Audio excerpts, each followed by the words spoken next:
Politicizing politics. The reason I talk about American politics is counter all the right-wing lies that is planted in the mainstream media and seeps in the subconscious mind of the masses. Now for many years there is this typical falsehood that conservatives hold the copyright to patriotism. In other words, they are the true representatives of Holy America.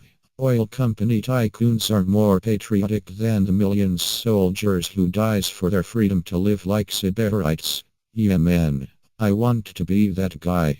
To have servants pamper me like a newborn baby. Then have my think tanks transmitting guilt in not being a rugged individual like his daddy was.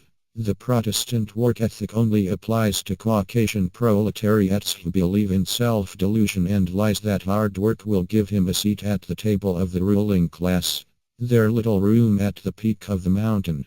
You see it at the bottom of the mountain. You don't have to be a student of geometry to visualize the space on top of the mountain is small. You don't even have to study economics in college to know capitalism only benefits capitalists. Due to anti-intellectualism of the political right, they go after the universities. Why? Simple.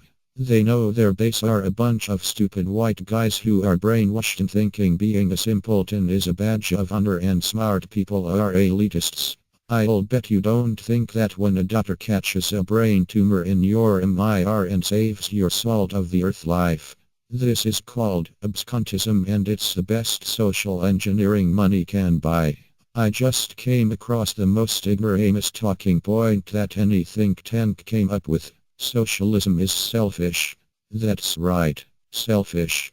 I heard one ridiculous analogy that went like this. You work hard in the kitchen making a sandwich and you want to enjoy the fruit of your labor by eating in front of everybody and feel the sadistic pleasure of enjoying something they don't have.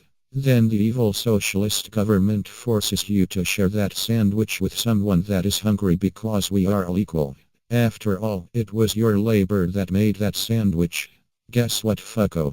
You didn't really make that sandwich. Workers did. Some baker that got up early the morning to make that bread. Some farm workers under that hot sun pick that lettuce you put in the sandwich and that goes for the tomato also.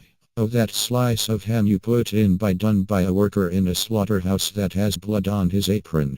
So you are eating a dead pig. That will show those Muslims and Jews who's boss. So the moral of the story is, many people make a sandwich, not just you. Did you really make that sandwich? No, it took you 5 minutes to slap it together.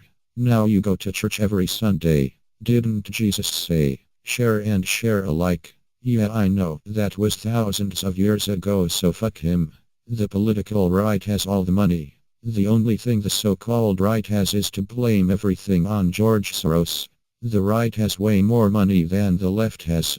There is no such thing as a rich communist, nor there is no such thing as a eunuch rapist, not counting his broomstick. Maybe if you are a member of John Birch Society you believe there are rich communists. It all conspiracy, you know. In conclusion, everything I wrote here I have already said a million times before. I don't think I ever changed a mind or persuaded anyone. So as of this day, no more politics. Let other lefties have that dirty job. American politics is never-ending joke with no punchline. She'd know. America is not the best country in the world. Why? Just to the right-wing patriots. They have the wisdom of dry dog shit on the ground. I will no longer write about politics, but I will write about art, culture, and throw a little politics in the mix. That all for now.